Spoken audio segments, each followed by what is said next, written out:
Parece que só faz 1 hora de live, né? Então, depois, se a gente vê que não encerrou todos os assuntos, a gente volta para fazer a finalização. Beleza? Essa live parece que no Insta só fica 24 horas, então a gente está tentando também fazer outro esquema aqui para depois colocar isso no YouTube, tá bom? Então a gente está gravando com outra câmera aqui para depois botar no YouTube. Então vocês vão ter acesso dessa live no YouTube da OMI Cia de Dança, beleza? Então, chega junto, qualquer dúvida, faz uma pergunta. Queria só, primeiramente, agradecer aqui a equipe técnica da OMI, que sempre se articula. A OMI, que é o grupo que eu dirijo, né? A OMI é uma comunidade de dança. Então, na OMI tem pessoas em São Paulo, pessoas iniciadas no nosso processo. Tem o Jean de Belém, tem o Ícaro lá em Sampa. Nos últimos envolvimentos aqui, a gente está com a importada de Iguatu, Marise também, né? E a Adriana já estava envolvida com a companhia também, a Adriana do Tango lá de São Paulo. Aqui em Fortaleza a gente tem uns nomes bem fortes na dança, Clarissa, John, Luciene, Jade, Michael. Então é uma galera bem grande, muita gente que já passou pelo grupo, que hoje é professor de dança ou trabalha com dança, dirige suas companhias. E a gente vive se articulando assim. Então aqui hoje especificamente, a gente está gravando aqui num estúdio de música. Pedro tá dando ao web. O Michael Rodrigues. Então, queria agradecer ao Michael. Cheguei, Michael, rapidinho. Esse é Michael Rodrigues. Michael é músico, baterista, faz um curso massa chamado Tocando Compasso, que faz esse interlúdio dança, música. Depois a gente vai tentar tirar uma partezinha da live para trocar ideias sobre isso. É isso. E a gente está com a professora Luciene, professora lá da OMI também, aqui com a gente. Então, a Luciene foi a última professora a se formar no nosso esquema de formação, né? No nosso sistema de formação de professores de forró. E também é a única professora reconhecida no grupo para trabalhar com salsa e samba. Claro que a gente tem outros professores que trabalham com isso, mas que eu digo que passou pelo o sistema, né? Depois a gente tem em Belém já trabalhando com salsa, e não tem como não dizer, né, que ele não é professor disso, porque ele faz isso muito bem, enfim. Agora é mérito dele, não é mérito nosso, digamos assim. Então vamos voltar aqui para o forró ancestral e vamos seguir nossa live. Qualquer coisa, vocês me façam perguntas, a Luciene vai ficar anotando as perguntas e eu não estou conseguindo ver, eu estou um pouco distante, eu tenho um astigmatismo, a luz aqui não está legal. Dá Beleza? salve pra galera.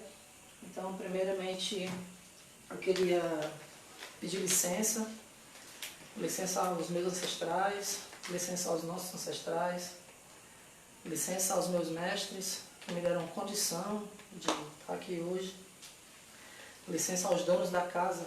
Quando eu falo os donos da casa, não são só os donos vivos, né? No nosso caso aqui, a casa é a internet. E eu sou de Candomblé também, no Candomblé, quem é responsável por essa tecnologia é o Ogum.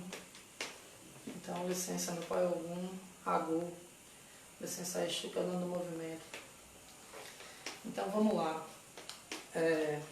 Primeiro, eu quero pedir licença e agradecer meus mestres, né? Eu já vou logo pedir licença e vou agradecendo por a condição de me darem informação. E quando eu falo meus mestres, eu falo meus professores da faculdade, daqui do curso de dança da UFC, os professores do curso técnico, meus professores de dança de salão, Alex Islânia, Alexei, Salvador, e toda a galera que vem me acompanhando aí. E vamos lá, tem muita gente. Meu mestre capoeira, Rafael Magnato. Já fiz a minha chegada. Primeiro eu queria falar um pouco da parte da história do forró. A gente vai fazer também, tentar fazer uma parte prática bem rápida. Como esse vídeo vai para o YouTube, vai conseguir para o YouTube esse vídeo?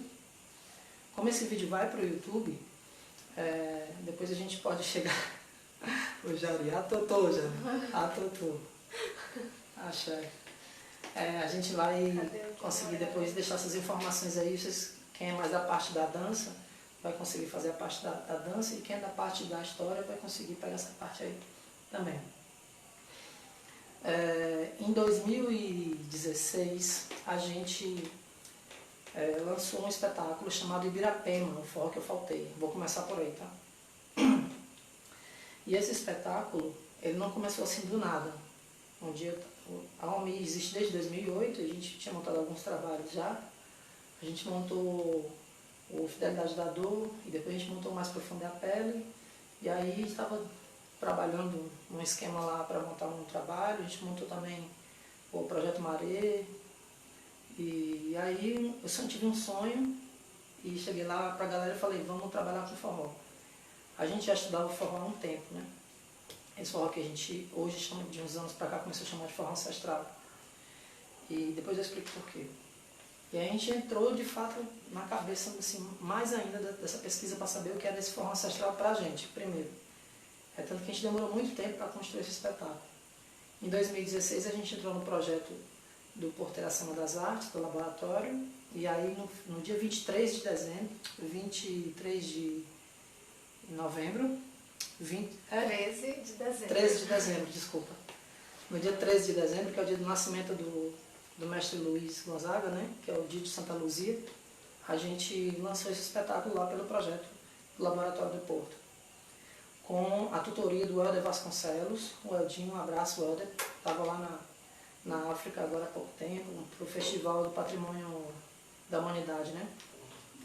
Para quem não conhece o Helder é aquele personagem que fez o diabo no filme O Homem que Desafiou o Diabo, que é para fazer a tutoria desse espetáculo. Então, para a montagem do Ibirapema, a gente teve que decidir muita coisa. Então a gente foi estudar a parte de histórica e coisa muito ligada não só à história oficial do que se tem por aí, mas é a nossa própria história, a história contada pelos nossos ancestrais. Eu sou de uma família de forrozeiros, né? Eu trago um legado do meu avô, que fazia forró no sertão. Minha mãe e meus tios chegaram muito fortemente passando essas informações. Então eu me digo que sou privilegiado do forró porque eu nasci nesse contexto já. Costumo dizer que o forró que eu danço não é meu. O forró que eu danço, ele foi dado a mim. E eu assumi ele como profissão também. A gente parou aqui, ó. Por quê? Celular. Puta que pariu. Deu pão no celular, velho. Qual é a senha do teu canal? Pronto, me pegou, essa é a verdade. A2 dança, dança A2, dança.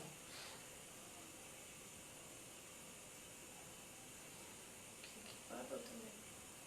Parou também, já? Voltou.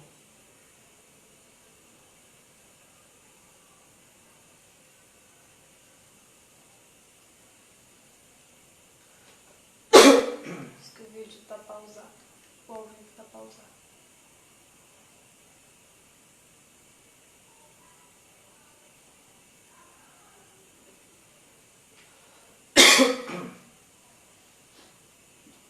Voltou? Oi, galera. A gente teve um probleminha aí no Insta. Acho que tem muita gente fazendo live. E aconteceu isso aí, mas estamos de volta já. Nós vamos ficar teimando aqui até umas 9h30 mais ou menos. Viu? Por esse probleminha aí, nós estamos de volta. Beleza? Massa. Então eu estava falando antes, né, do espetáculo. Aqui tá direto, Marco? Aqui tá direto. Só lembrando, galera, que depois dessa live aqui vai para o YouTube, tá? A gente está gravando aqui com a câmera aqui de cima aqui e tal, e ela vai para o YouTube para deixar tudo bem organizadinho e tal, e que a galera tenha acesso depois disso. Eu vou voltar aqui na conversa onde eu estava e qualquer dúvida vocês vão colocando as perguntas aí. A Luciane está aqui do meu lado, vai me ajudando a me passar as perguntas, porque eu não estou conseguindo ver. Então você vai ficar aqui mais pertinho, né? Menos high-tech, fazer um negócio mais informal. Então, eu estava falando antes, né? Eu nasci numa família de forrozeiros. Ixi, tem aí, né? Falou?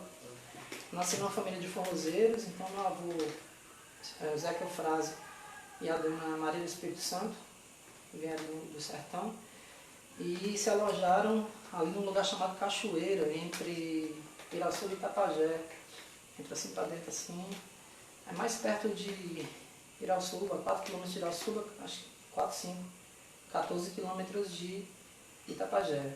Inclusive queria mandar um abraço para o Jade, meu irmão, a gente é quase irmão, né? De família, nossos ancestrais se encontraram e tiveram um cruzamento. Mas enfim, é isso. Aí quando a gente estava lá, onde era que eu estava, já me perdi. Para começar, foi ancestral. Vou até fazer essa pergunta aí, o que foi ancestral? Digo já, viu? Quem é que vai falar? Maiara. Digo já, Maiara, o que é forma ancestral? Tá, então é isso. Meu avô começou esse negócio, esse movimento do forró. Ele fazia uns forrós lá nesse interior, que a gente chama de Cachoeira. Ele começou em outro lugar antes, na verdade. Mas o que eu sei dessas histórias lá. Inclusive minha mãe me mostrou a casa onde meu avô morava, não sei o que tal. Meu pai ainda anda lá.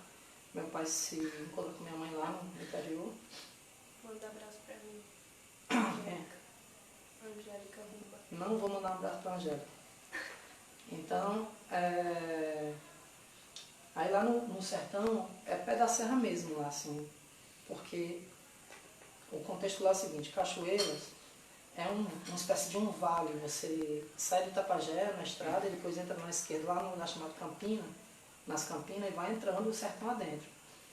E aí você vai rodeando os serrotes e as montanhas, né? E é uma espécie de um vale, assim, rodeado de montanhas. Inclusive, tem uns cientistas que foram estudar lá as pedras da montanha e elas soltam um gás que espanta a nuvem, por isso que diz que lá chove pouco, né, em Irauçuba. Mas, na verdade, isso é um estigma também, né?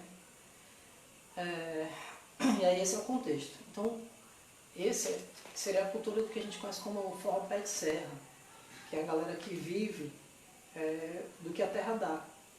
O meu avô, o pai de minha mãe, o seu Zé Eufrásio, que é o cara que puxa essa frente, ele era vaqueiro, né? O vaqueiro do Dr. Magela, então ele cuidava do gado do Dr. Magela. E ele fazia esses forrós e tal. Então, meu avô era muito articulado, ele assumiu a família dele aos 10 anos de idade, porque o pai dele morreu. Então, com 10 anos de idade, isso é muito importante saber, porque você vai entender o contexto dessa força assim, de querer ir para frente. Aos 10 anos de idade, o pai do meu avô chamou ele, reuniu a família e entregou toda a família para ele. Os irmãos mais velhos, os mais novos, tio, todo mundo começou a olhar meu avô aos 10 anos de idade como o líder da família. Isso é um tempo remoto, né? Então ele sempre foi esse cara de muita atitude, ser muito para frente e tal, né? E teve vários filhos com a minha avó. Na verdade, ele teve um filho primeiro com a primeira esposa dele, que é o meu padrinho, o padrinho Ivo, que é a cara do meu avô, assim, se parece demais. E depois teve os outros filhos, que aí são 3 Marias e uma Roma de José, né? Desses Josés que apareceram aí, o tio José Eufrásio, que é o que leva o nome do meu avô, né? Ele é um sanfoneiro. Também tinha um tio Doval, que mora bem pertinho da minha casa, que tocava sanfona, mas parou logo, depois que veio para a urbanização, ele deu uma parada. Mas ele tem a habilidade de assoviar a música, as notas bem complexas e músicas bem difíceis. Então ele assovia muito. Então esse foi o contexto que eu nasci, né? E a família toda tocando, né? O tio Zé Antônio tocando zabumba, minha mãe tocando triângulo, o tio Zé tocando pandeiro, o tio Hamilton, e para mim, ao meu ver, da minha família, o que mais dança, né? Assim, tem mais desenvoltura corporal, e ele é um exímio contador de história. Aí esse tio Hamilton, para mim um emblema, assim, porque ele é um grande contador de história e ele vem trazendo as histórias das antigas através do corpo, ele mostrava muito no corpo. E aí, na minha didática, foi muito mapeado em cima do corporal dele, desse meu tio, né? Tinha medo. Enfim, aí esse é o contexto que eu nasci. Eu tenho uma memória, minha primeira memória de forró era numa festa na casa de meu padrinho, dançando aos 6 anos de idade. Quando eu fui fazer as contas para perguntar à minha mãe, a gente chegou nessa idade que eu tinha, e dançando com minha tia. Então minha tia, que a gente chama de neném, que é uma Maria também, né? As mulheres tudo Maria, da família da minha mãe, os homens tudo José. Então, minha tia me chamando para dançar. Vai, caboclo. E eu, molecote assim, menino, dançando lá com ela. Aquele foi o primeiro momento que eu tomei consciência do que era dança. Porque dançar era assim, sei lá, a criança está brincando, está comendo e vai dançar, e vai tocar alguma coisa, e vai dançar, comer e brincar, era tudo um contexto só. Nesse dia, eu tenho uma memória muito clara, eu muito pequeno, minha tia dançando pra caramba, e eu só em pé assim, né, com a perna na frente, e ela lá dançando, e ela dizia, caboclo dançador, não sei o que, incentivando a gente a dançar, né. Então essa minha tia Neném é responsável por essa memória mais anterior minha, né? Mais para trás. Mas manhã dizia que dançava grávida, eu nasci doente, né? Então fui muito amparado pela minha mãe, pelo meu pai e tal, né? Então esse é o contexto da minha família. E aí, há mais ou menos aos 10 anos de idade, eu conheci que era vergonha, porque no Ceará você tem que ter vergonha. Então a pessoa fica, tem vergonha, pá. Tive vergonha e parei de dançar. E voltei a dançar, fazendo aula de dançar aos 14 anos. Em 1999, em janeiro, eu ia fazer 15 anos. Num projeto, ou era escola aberta ou era escola viva, que funcionava nas férias. Então a escola tinha uma espécie de colônia de férias, no Colégio Caíque. E lá eu conheci um cara chamado Evilaldo, que seria o professor, mas um cara que ajudava, na verdade, era mais presente na sala, era o Genigleus, que inclusive era meu amigo de capoeira, que me chamava para ir para aula de capoeira e eu dizia para ele, não, dança coisa de viado, né, dança coisa de viado. Que nessa época, né, tinha isso. Mas aqui todo mundo já dançou, né, então assim desse contexto, em 99 comecei a fazer aula, me tornei professor de dança, aprendi a dar aula de dança, e aí estou já cortando um monte de coisa. Entrei na Companhia de Dança Salvador, fiquei 3 anos, entrei na Companhia de Dança Alex Amorim, fiquei mais 3 anos. Foi onde eu fui reconhecido professor de dança de salão, pelo Alex e pela Islânia. Depois fiquei estudando salsa com o Alexei, de 2006 até um tempo atrás. E em 2008 eu fundei a OMI. Estou sendo bem acelerado, né? Em 2008 eu fundei a OMI. E aí eu chego nesse contexto da OMI me perguntando o que era forró.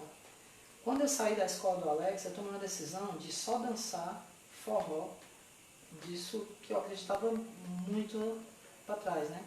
Porque quando eu comecei a fazer aula de dança em 99, já era esse forró estilizado. E depois eu posso fazer uma live só contando sobre a história do forró estilizado. Né? A gente pode marcar outro dia sobre isso. Que é bem interessante, a história é bem interessante. Que o povo chama de forró eletrônico, mas na verdade é forró estilizado. E quando eu comecei a fazer aula era isso. Não era aquele forró que eu dançava lá com a minha tia, sacou? Esse forró já tinha muita lambada e tal. E aí, quando eu saí da escola do Alex, eu decidi que ia tentar voltar para esse forró mais antigo. Que a gente chamava de forró pé de serra, mas tinha uma ligação muito direta com a minha família.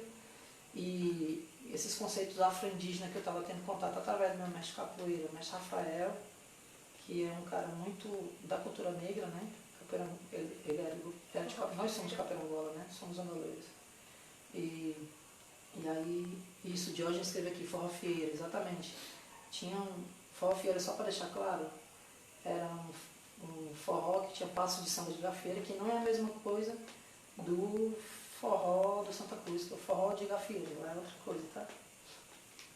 Isso é a juventude, né, inovando.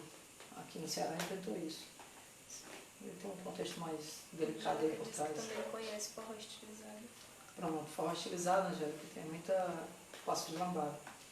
Então, quando eu saí da escola do Alex, eu decidi voltar a esses estudos. Eu decidi ver a capoeira como eu tentava ver a dança como eu tentava ver a capoeira. Meu mestre me apresentou uma capoeira Angola, que eu sonhava em ter esse acesso, né? E a capoeira Angola, ela influenciou muito meu trabalho, porque meu mestre viajou muito, né? Então, e a dança me fez viajar muito. E todo lugar que eu fui, gente, tem alguém que conhece meu mestre capoeira. Todo lugar que eu fui. E todo lugar que eu fui, ele já foi antes. É incrível isso, assim, raro o lugar que eu fui que ele não foi. É raro. O Alex está por aí, dando opa. Então, quando eu cheguei, e aí, Alex, beleza? Aí, Alex Amorim chegou aí, meu maestro, fui reconhecido professor na escola dele. Ele fez um juramento lá, a gente fazer um juramento lá, tá? De lá pra cá tô aí na luta, na luta. Fala Alex, valeu Islânia, manda um cheiro pro Iano. Alex vai ser meu vizinho também lá na colônia onde nós estamos organizando. Sim, aí esse negócio da capoeira me fez olhar para o forró com um olhar um pouco mais antropológico, um olhar mais ligado às matrizes, como a capoeira divide Angola, regional dentro da Angola. Tem todo um panteão de sonoridades, de musicalidades e tal, um sistema, um esquema, e cada grupo tem o seu. Então, para tentar responder que foi a Mari, que perguntou o que é forró ancestral, né? Uhum. Forró ancestral, na minha concepção, é isso, de olhar o forró a partir da minha família, com os conhecimentos que tinha na minha família, que é cultural, familiar, e a partir disso, identificar o que tem de conhecimento de outros clãs, de outros grupos sociais, de outras famílias, digamos assim, de outras escolas, né? Quando eu falo escola, não estou falando de escola de dança, mas de legados, né? E identificar o que é o mínimo necessário desses legados para que eles existam. Então, na capoeira, a gente pergunta assim, quando chega no campo: mestre, como é aqui na sua casa, o seu esquema? Como toca o berimbau, como toca o médio, como toca o viola? Minha pergunta também na dança é isso: o que é o mínimo necessário para que você consiga fazer desse forró um forró, digamos, tradicional, né? E aí, forró ancestral para mim é isso, né? É esse forró que eu trago da minha família, e também, a partir da minha família, eu começo a dialogar, entender matrizes de outros sistemas ancestrais familiares, ou de clãs, ou de grupos. Então, seria mais ou menos isso. Respondido que é forró ancestral. Uhum. Tem uma pessoa falando contigo. Quem é? Vasos de barro. Grande show. Apelido antigo. É o CD que entrou, o CD é um amigão meu da capoeira. E aí, Jean, água, meu irmão. Tudo bom, Jean Patrick chegando aí na área. Arrumei internacional, rapaz. Jean Patrick é de casa. O CD Marinho é um amigão meu das antigas, da capoeira também, do primeiro grupo de capoeira que eu fiz parte. Lá na época que a gente bate, ó, na capoeira a gente já batia macula ali, dança do fogo, puxado de rede, o CD é dessa época aí. Ó, Amigaço. foi depois de conhecer esse forró que eu fui pra Capoeira Angola. Olha aí, boa Aline, tá vendo? Então, para mim, a capoeira Angola influenciou muito essa visão de ancestralidade que eu trago no forró Foi a hoje. Angélica que perguntou. Então é isso, o forró seria isso. Dá uma pincelada bem rápida sobre a história do forró.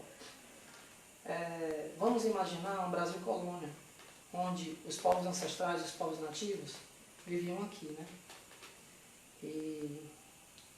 Então o povo tupinambá, por exemplo, eles já tinham cultura de guerra já, né? A guerra era uma parte cultural. E os rituais antropofágicos, ou seja, o que a gente conhece como... Eu não gosto dessa palavra canibal, porque parece que canibal você sai só comendo gente por comer, né? Eu gosto desse termo antropofágico. Mas cada povo tinha sua organização e seu esquema em relação a isso. Tinha povos que comiam de modo ritual, comia gente, né, carne humana. E tinha povos que comia por prazer, como dieta básica também. Vocês vão ver isso aí. Na internet tem muita coisa de gente falando sobre isso. Inclusive eu encontrei essas coisas agora há pouco tempo. E aí, imagina isso. Só um detalhe. Mestre Patinho, Perunló, onde ele esteja em bom lugar, Mestre Patinho, que é um mestre capoeira do Maranhão, tinha na casa dele, e eu tive a oportunidade de conhecê-lo em vida, ele tinha na casa dele lá, na parede, umas armas indígenas penduradas. Quem foi na casa do Mestre Patinho viu a magia do que é lá. Mestre Patinho é um ator, né, artista, capoeirista, assim, louco mesmo, um cara altamente conectado com muita coisa. E aí tinha essas coisas lá. Então foi a primeira vez que eu vi as armas indígenas, né? Então eu fiquei imaginando como é que seria manipular aquilo. E o mestre Patinho manipulava algumas daquelas armas. Tem vídeo dele, tem um documentário dele falando sobre isso. E aí, Alisson, um abraço aí pro Alisson lá de São Paulo, meu mano, dirigindo um trabalho pro Alisson. Massa pra caramba. Abração, mano. Alisson capoeirista, ótimo freveiro também, nem sei como é que chama. Freveiro ou freveirista? Passista de frevo. Passista de frevo. Pronto, e aí, estava onde? O mais patinho e Ah, a mais patinho. e as armas. Então imagina o Brasil colônia, os índios aqui, a cultura indígena, e eles tinham essa cultura de guerra. Faziam os rituais, né, de festa. Tem um ritual bem conhecido, não lembro agora o povo, eu acho que são os tupinambás, que capturava o inimigo, né, de guerra, trazia ele para dentro da tribo e ele ficava 3 dias como parente. Inclusive ganhava uma esposa provisória, às vezes a esposa do cara que o capturou ou a filha. E tinha essa esposa provisória aí. Ficava por 3 dias, convivendo lá tudo. Ele não fugia, porque era o ponto máximo da cultura, era ser comido por alguém, né? Ele sabia que era uma morte de alto valor, né? E aí, oi Dri, beijão. Eu falo com vocês aqui e eu perco a conversa. Sim, aí o cara tava lá. Então depois de 3 dias, eles iam fazer esse ritual. Aí você imagina, aí vamos entrar na parte da dança, né? Vamos ficar imaginando como é que era um ritual. Eles raspavam todos os pelos da pessoa lá que foi capturada, botavam acho que era ovo, pena, alguma coisa assim, sobre o corpo da pessoa, passavam uma espécie de melado, não sei exatamente se era mel, alguma coisa assim, um ritual lá. E amarravam uma mussurana, que é uma corda, na cintura da pessoa. E vinha um carrasco com um tacape executor. E eles tinham uma fala, né? Vou lhe matar porque vocês mataram do meu. Tinha uma fala ritual lá. Então o cara pegava esse tacape de nome Ibirapema. Por isso que a gente botou o nome do nosso espetáculo de Ibirapema, o forró que eu faltei. Por quê?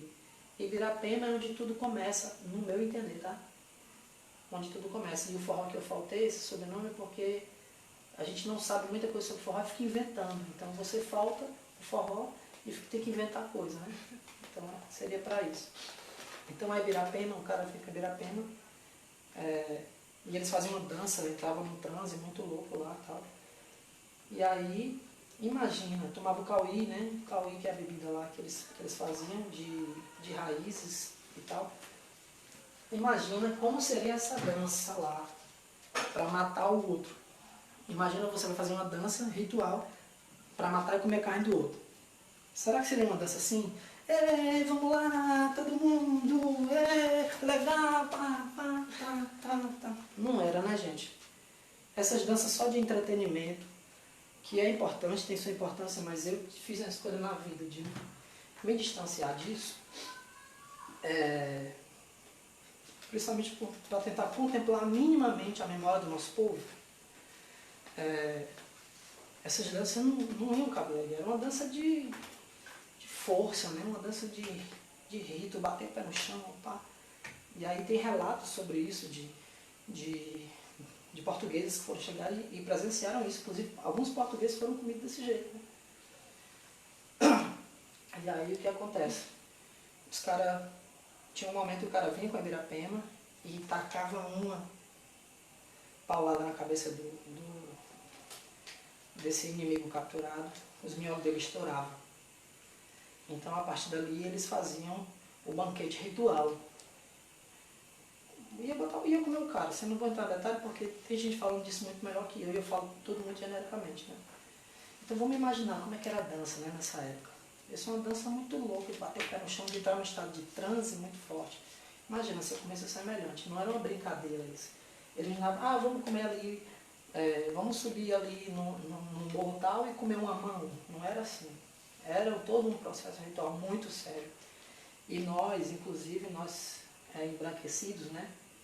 A gente desaprendeu como é que são esses ritos de passagem. Né? Então, boa sugestão, vamos procurar como é que funcionavam os ritos antropofágicos antigamente.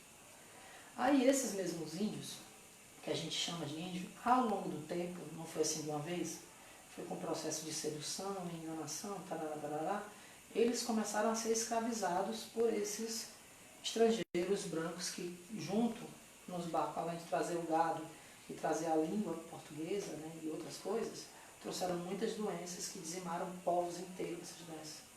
Sacou? Esse negócio do Covid hoje não é à toa, gente. Isso aconteceu aqui, isso foi uma arma biológica usada para matar os índios brasileiros. Tem um cara bem legal para vocês verem, chama Krenak, Ailton Krenak. Ele vai falar tudo muito melhor que eu. Inclusive tem uma coisa que eu indico aqui, é Guerras do Brasil. É muito importante vocês assistirem isso. Se você ver o primeiro capítulo, você vai querer ver tudo. Então o Krenak já começa com ele, é massa pra caramba. Voltando. Aí os índios foram escravizados, né? E teve muita luta. Alguns fugiam, mas muitos morriam, principalmente de doenças. Que o corpo deles não era imune a essas doenças, né? Então houve uma guerra biológica na colonização do Brasil. E aí, com o passar do tempo, com as políticas e tal, que não cabe nem falar isso agora, também no Guerra do Brasil, vocês vão entender melhor se vocês assistirem lá, os negros começaram a ser trazidos para o Brasil na condição de escravizado. E muitos especulam-se que acho que quase a metade morrem no caminho de lá para cá de doença, maltrato e aí jogado no mar, né? Então os caras chegam aqui já, tipo, muito mazelado, muito dolorido, né? E trazendo toda a sua cultura, né? Seus sistemas, suas organizações. E trazendo também sua música. Então as músicas que tinham aqui, normalmente não é uma regra que eu estou falando, porque eu não quero falar por todo mundo, que não dá. Mas o que eu conheço, que normalmente as músicas indígenas são um pouco mais retas, né? Tem um povo que eu adoro ver cantar, que é o povo Funiô. Quem tem a oportunidade de ver o povo Funiô cantar, procura lá. Funiô, muito bom. E aí os caras ficavam com aquele chocalho, cantando, dançando, batendo o pé no chão, perere carará. E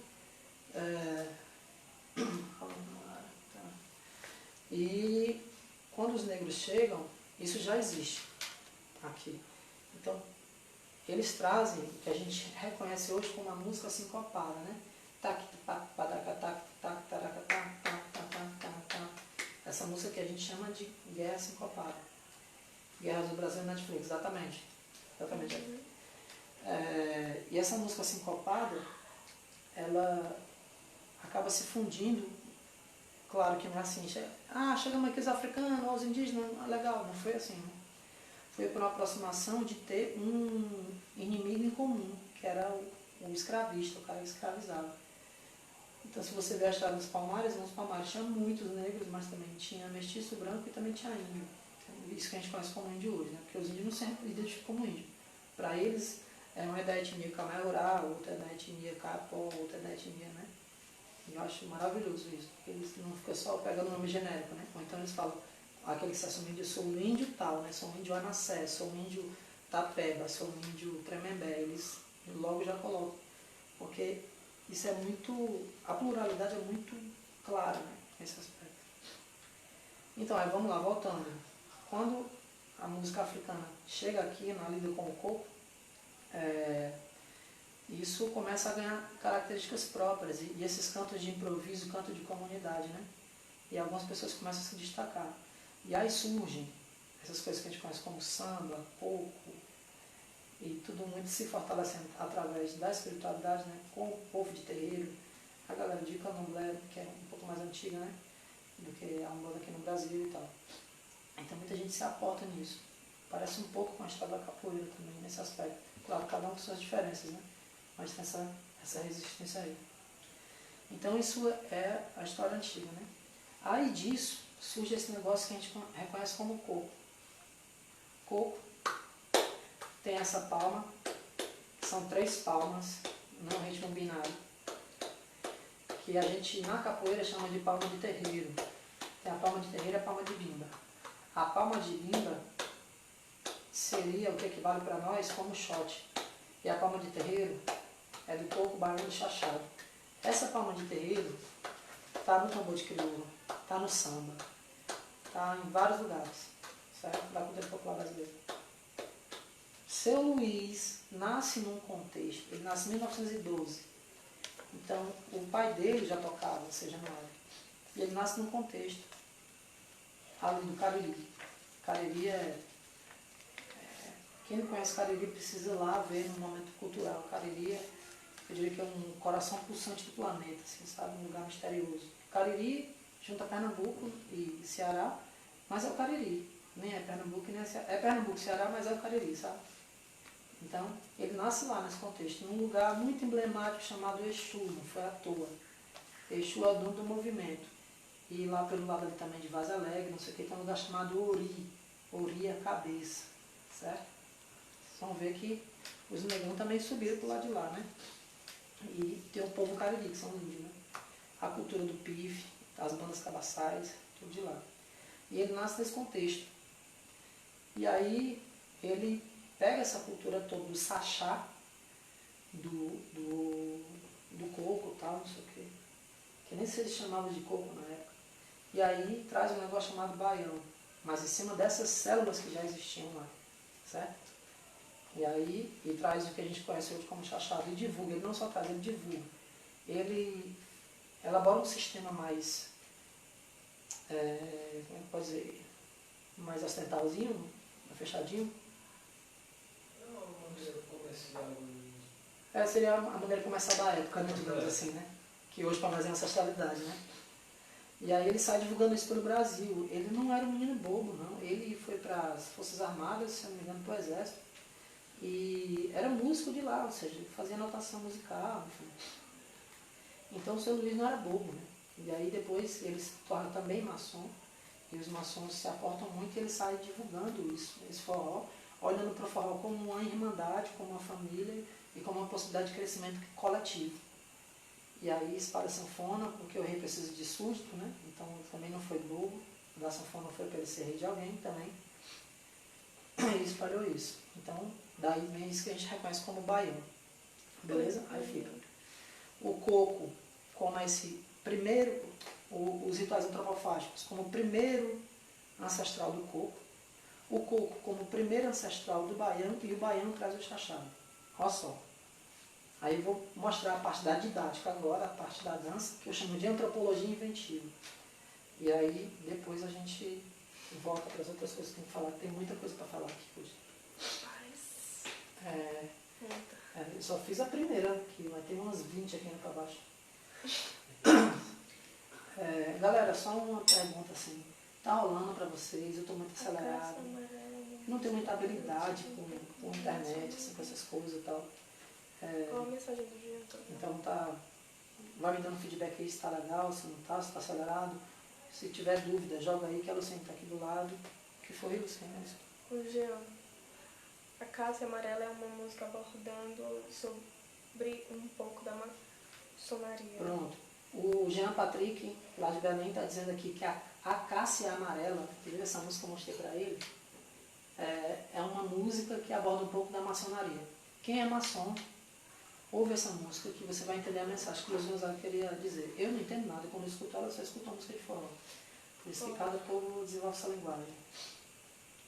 Parece que tá bom aí. Beleza. Alguém fez uma pergunta aí? Não. Ninguém fez essa pergunta, então eu vou continuar, hein? Antropologia inventiva. Já falei aqui da história, agora vou voltar para o piloto aqui. Antropologia inventiva. Estou com uma lousa aqui do lado para falar das coisas. Antropologia inventiva, né? Vou falar da criação do mundo numa perspectiva afro, tá, galera? Eu sempre faço isso nas minhas aulas, me valendo desses discursos ancestrais. Então, o forró ancestral também é isso, é um jeito de fazer, tá? Deus estava no mundo, foi criar as coisas do mundo, pá, não sei o quê. Né? E aí, ele... Só um detalhe, existe a história iorubá, né? Então, eu nunca conto a história iorubá como ela é. Conto ela de um modo que o cristão entenda. Então, tem um monte de adaptações, certo? Das frutas e tal, não sei o quê. Beleza? Então, é uma reflexão afro, mas mistura um pouco com essa visão cristã, que é o mais predominante, né? Porque é uma didática, beleza? Então, didaticamente, eu digo que Deus estava construindo o mundo lá, Deus estava lá no mundo, construindo o mundo. E lá onde ele morava, ele viu um pé de pau que tinha um coco, e ele pegou o coco. Rapaz, reconectando, voltou. Então, Deus queria inventar um mundo e pegou o coco como referência. Por isso que no planeta Terra tem muita água, porque dentro do coco já tinha água. E o coco não é cheio de camadas, né?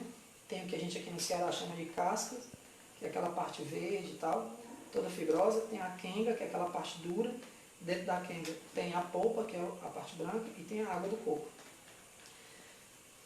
Essas camadas muito parecidas com o ventre, né? Assim como a Terra é um ventre, né? A gente está ligado nisso, né? Que a Terra que está parindo nós tudo, né?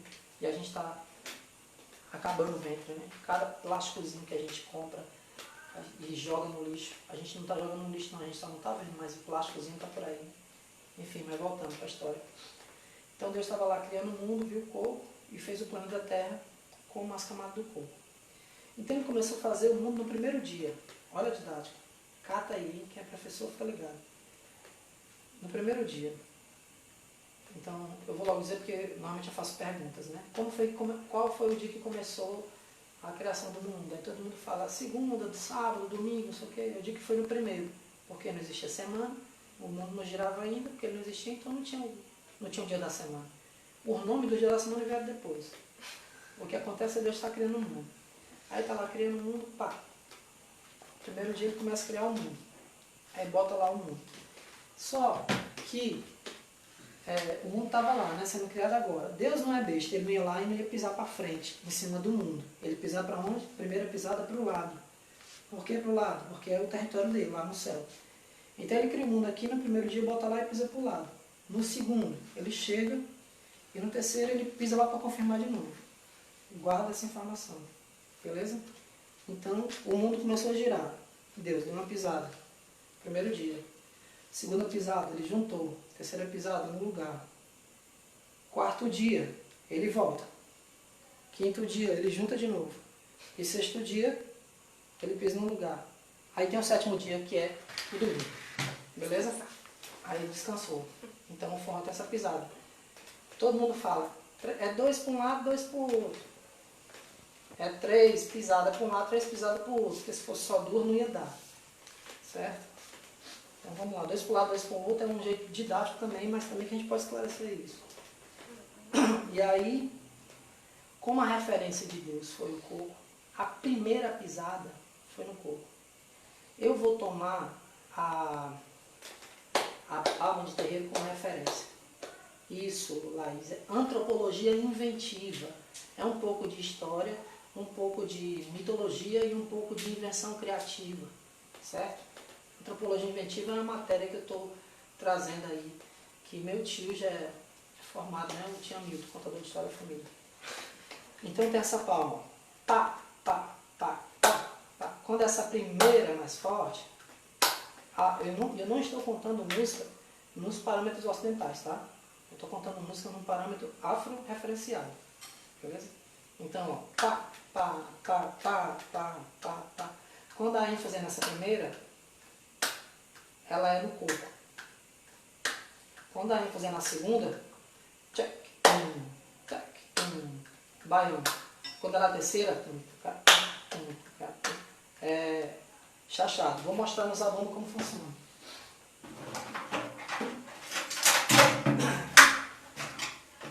Aqui minha criança. Isso aqui foi um presente de aniversário. Meu aniversário é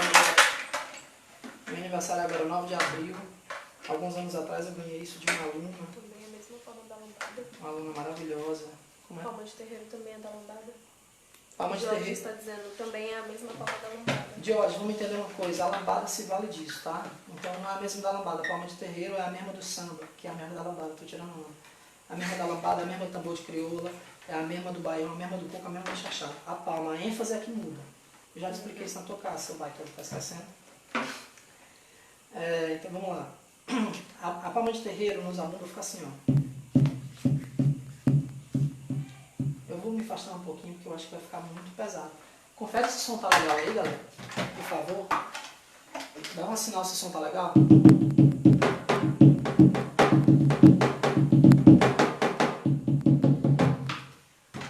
Exato. Beleza. Então eu vou fazer um retão aqui, ó. Esse som é um binário sincopado. Beleza? Parece um tambor xamânico, né? Indígena. Então isso é um binário sincopado. Referência africana. Beleza? Então, na maceta, quando na minha didática, tá, gente? Olha só, na didática que eu chamo de lá em nós. O que é lá em nós? É lá em nós, na minha família. Lá em nós, não me. Certo? Então, na minha didática, quando a ênfase é no primeiro, eu chamo isso de coco.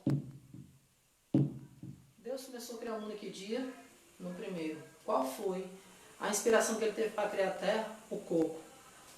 Na palavra coco, onde é o acento? Coco, no primeiro CO. Então, no primeiro, coco, coco. Tá vendo a didática? E essa didática não foi eu que inventei, eu só juntei as coisas que inventaram. Não foi eu que botei o acento na primeira sílaba da palavra coco, certo? Não foi eu que fiz o mundo redondo, não foi eu que fiz o coco redondo. E se você perceber, a terra não é bem redondinha, né? Ela é um pouco oval, como o coco. Deus foi fiel com o coco, certo? Então, o coco é no primeiro. Certo? O baião é de 2. Baião de 2. O que precisa do baião? Arroz e feijão. Ah, mas tem queijo, não sei o que, não sei o que. Cada tempero, cada um bota. Então, o baião de 2. Logo, é na segunda batida. A ênfase. Ficou claro? O coco na primeira, o baião na segunda. E o chachado é do movimento do cangaço. O cangaço era a última coisa que o sertanejo revolucionário, há tempos atrás, fazia. Era entrar no cangaço. Né? Para tomar força, revolucionar, né, gente? Você vê que o governo brasileiro não deixava essas sociedades se organizarem. Você vê que Canudos, né? Palmares, o que aconteceu? Então, quando os cangaceiros vieram para cima, eles vieram também dispostos a morrer. Ou seja, chachado é a última coisa, é na terceira. E se você olhar a palavra chachado, ela tem a sílaba chá, chá, e o do é diferente. Ou seja, as duas primeiras são iguais, a última é a ênfase, na terceira, tá?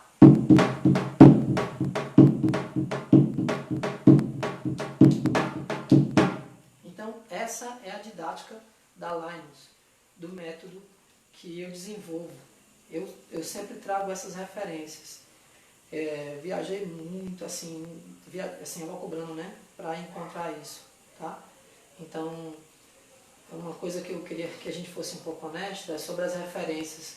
Eu viajei muito dando aula disso por aí, e eu sei quem é meu aluno, e eu sei quem é meu discípulo, e eu sei quem é professor formado por mim. Então, eu sei quem é meu povo, mas muita gente vai fazer aula disso por aí, ou aprendeu comigo em algum lugar, isso, me viu falando, e depois sai dando aula dessas coisas, mas não dá referência com quem aprendeu. Eu acho que referência é o mínimo que a gente precisa fazer para o reconhecimento ancestral, sacou? Ancestralidade também é isso, dá referência com quem você aprendeu. Seja você velho, seja você novo. Uma pessoa mais nova que você pode me ensinar uma coisa na ancestralidade, e ela tem que ser respeitada por isso. Nós de Candomblé, a gente pede a benção às pessoas, inclusive mais jovens, quando ela é iniciada na nossa frente, sabe? A ancestralidade é uma postura diária, a ancestralidade não é uma coisa do passado, a ancestralidade é para frente. O tempo da ancestralidade é como se você pegasse o tempo assim numa linha, o passado e o presente, e colocasse uma vez assim, se encontrando no mesmo lugar. Entendeu? Isso é que é ancestralidade. Então já expliquei o que é o coco, o baião, o chachado no nosso método, né? Aí agora a parte de dança.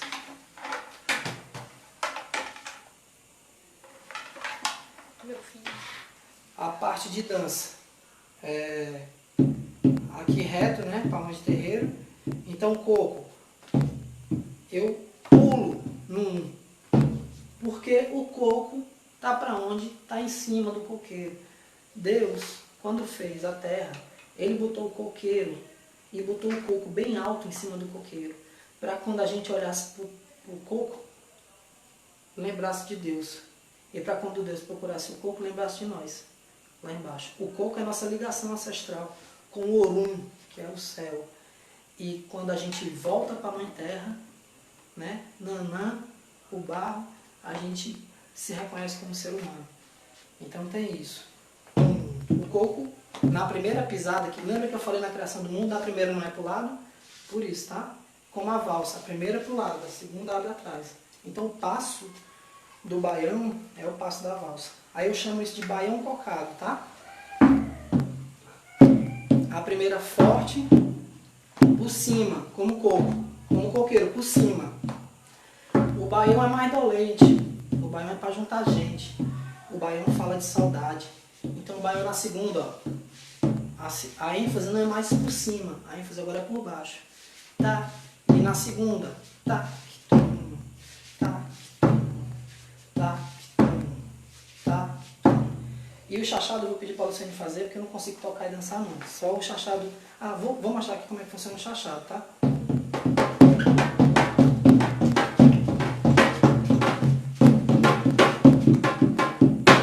Era uma dança que os cangaceiros dançavam com 70 quilos de roupa. Eu estava explicando isso para meus alunos nas aulas passadas, que a gente está fazendo, continua fazendo as aulas em salas fechadas no Facebook. Então o chachado é uma terceira. E aí a gente... Comida pra gente... E aí a gente... eu estava explicando para eles como funciona o chachado. E aí a única coisa que eu fiz no forró... Entenda, gente, eu não inventei nada no forró. Nunca criei nada. A única coisa que eu criei foi um espetáculo. Espetáculo qualquer artista que trabalha com dramaturgia consegue fazer. Mas no forró eu não criei nada. Eu não tenho ambição de ser o pioneiro. Eu não tenho ambição de ser o inventor do forró. Eu não criei estilo de forró. O que eu fiz foi desenvolver uma didática. Porque, em respeito ao forró que eu aprendi, que é velho, o forró que eu aprendi não é meu. Então, eu só didatizei isso, mas eu não inventei nada. A única coisa que eu mudei assim muito devagar, e não foi nem mudar, foi aproveitar, foi a célula do chachado, quando ela toca, quando eu estou dançando baião e ela toca lá, às vezes o cara está tocando baião e faz uma mínima célula do chachado, como um repique, como um enfeite na música. E aí eu adaptei isso na pisada para dançar junto, beleza? Então eu vou fazer o seguinte, eu vou chamar aqui minha equipe técnica para me ajudar aqui, aproveitar que está o Mike e a Luciene aqui na sala para dançar aqui as três coisas para mostrar como é o coco, como é o baião e como é o chachado para vocês, beleza? Lembrando, o coco, a ênfase na primeira, o chachado, o baião na segunda, o chachado na terceira. E quando eu falo de primeira, segunda e terceira, é relativo à palma de terreiro, não estou falando relativo à partitura musical. Quem tiver achar que a partitura é o único jeito de entender essa música, que se vire aí para escrever e ler. Lascado. Por favor, Maicon. Fique em pé um pouquinho só para posicionar aqui. Beleza, galera? Tá sendo entendido isso? Só para reafirmando de novo, eu nunca criei nada, tá, no forró. Eu demorei mais tempo na minha vida tentando entender o que os ancestrais tinham feito e o porquê. E elaborar uma didática para isso. Então tem muito sonho envolvido, eu sonhei muito com essas coisas, muita gente me ensinando coisas e muita paciência do meu mestre de capoeira para me orientar enquanto esses procedimentos ancestrais. Outra coisa também, queria mandar um abraço para meu pai Valdo, meu pai de santo, que sempre me orienta nessa busca mais profunda também na ancestralidade. Além da minha família, eu tenho essas duas referências ancestrais, né, que é o meu mestre de capoeira e o meu pai Valdo, né, que me orienta muito sobre a história dos orixás, história da africanidade no Brasil, e por aí vai. Vamos lá. Vamos lá, Maicon, Luciene. Então vamos começar pelo começo, tá? Vou fazer um exercício que eu sempre faço em aula aqui. Vou tocar aqui um forró. Forró é uma palavra genérica, não é para um monte de coisas. Depois eu quero falar sobre isso. Por que eu botei um S no final do forró? Vou tocar aqui um baião, vamos lá. Abraçado. Abraçado.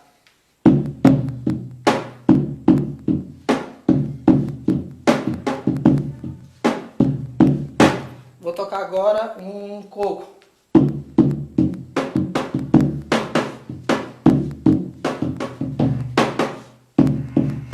Vou tocar agora um chachado.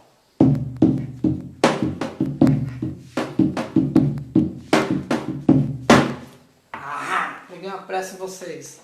O que eu fiz? Toquei só shot, eu nem falei de shot hoje. Sacou? Só para contemplar o shot. Shot que se faz no Ceará é o mesmo corpo do toré indígena. Certo? É o mesmo corpo do toré indígena. Então o que eles acabaram de dançar foi só shot. No Ceará a gente tem que chamar tudo de forró, né? Inclusive esse pop, pop cearense, como a Magali gosta de chamar, né? Minha amiga Magali, o pop cearense. Chama tudo aqui de forró, sacou? Então tem muita gente vendendo gato por lebre, né? Quando toca shot, eu danço shot. Quando toca baião, eu danço baião. Quando toca chachado, eu danço chachado. Quando toca coco, eu danço coco. Porque quando a pessoa começa a criar muito em cima, é que ela não conhece sua ancestralidade. Eu nem culpo a pessoa que cria estilo de forró A, estilo de forró B, estilo de forró C. Porque o nosso Brasil foi traçado em cima de uma quebra da memória, uma ruptura da nossa história. Então, eu que tive acesso a isso, graças às deusas e deuses orixás e os caboclos, tudo, e minha família, né? Eu posso estar falando isso hoje, sacou? Agora quem quiser criar seus estilos de forró, eu acho massa, cria, desenvolve e tal. Eu não posso fazer isso porque eu tenho uma responsabilidade com a minha família. Eu tenho um compromisso, não é responsabilidade, é um compromisso com a minha família, entendeu? E minha família não é só os meus tios e minha mãe, né? É também meus primos, meus sobrinhos, meus futuros filhos, meus alunos, que também são minha família, os professores que se formaram na UMI também, que são minha família, beleza? Inclusive são mais atuantes que a minha família de sangue. Voltando para a didática, tá vendo que eu estou todo tempo falando de dança aí, falando do que é conceito ancestral, né? Agora vamos lá, valendo porque eu mostrei antes. Vou mostrar aqui uma coisa, pelo corpo vocês vão me dizer, o coco é por cima, o baião é por baixo, o chachado tem um freviado nos pés. Eu vou tocar aqui e vocês vão escrever embaixo o que é, tá? Vendo eles dançando. Simbora.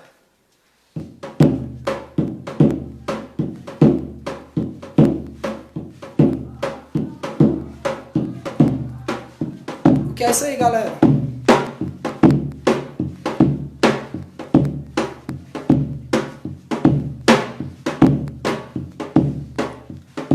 Vamos mudar, hein?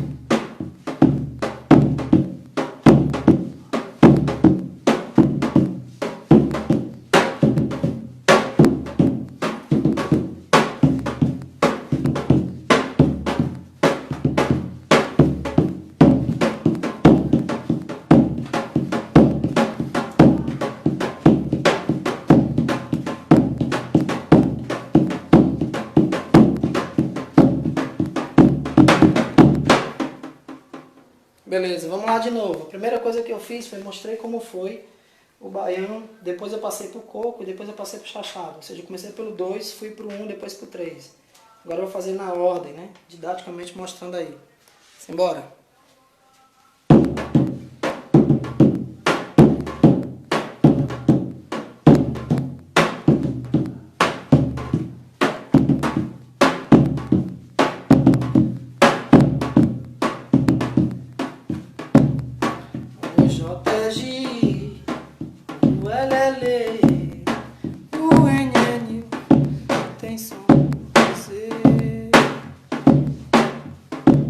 Agora baião, ó. Quando eu vim do sertão, seu moço, meu bodocó. A mala dela sabe, o cadeado é um nó. Só trazia coragem a cá, viajando no pau de arara. Eu penei, mas aqui cheguei. Beleza. Vê que até a música do baião é dolente, é assim, chorosa, lembrando de casa, né? Tem esse negócio do ranho no coração. Agora vamos para a última, simbora. É dança de cangaceiro, escrava de lampião. É dança de cangaceiro, escrava de lampião. É dança de cangaceiro, escrava de lampião. É dança de cangaceiro, escrava de lampião. Aê, valeu. Valeu, Mike. Valeu, Lucinha. Então, galera, essa é a didática que eu uso na OMI, certo? OMI é uma palavra ancestral que significa água na língua iorubá. E água é memória, água é maternidade. Água, se a gente parar para pensar, a água que a gente tem no nosso corpo hoje, ela circulou muito no mundo, nas coisas do mundo, nas árvores, nos bichos, já foi bebida, evaporou, voltou para a terra milhões e milhões de vezes. E hoje a gente tem essa água na gente, né? A gente tem essa OMI no corpo, a gente tem essa memória na gente. A gente tem a memória do mundo inteiro na gente. A gente não ouve isso.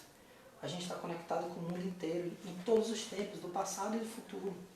Porque essa água nos conecta, ela não conecta a gente só biologicamente, ela conecta a gente espiritualmente, ela conecta a gente no tempo passado e no tempo futuro, que essa água vai evaporar e vai circular de novo.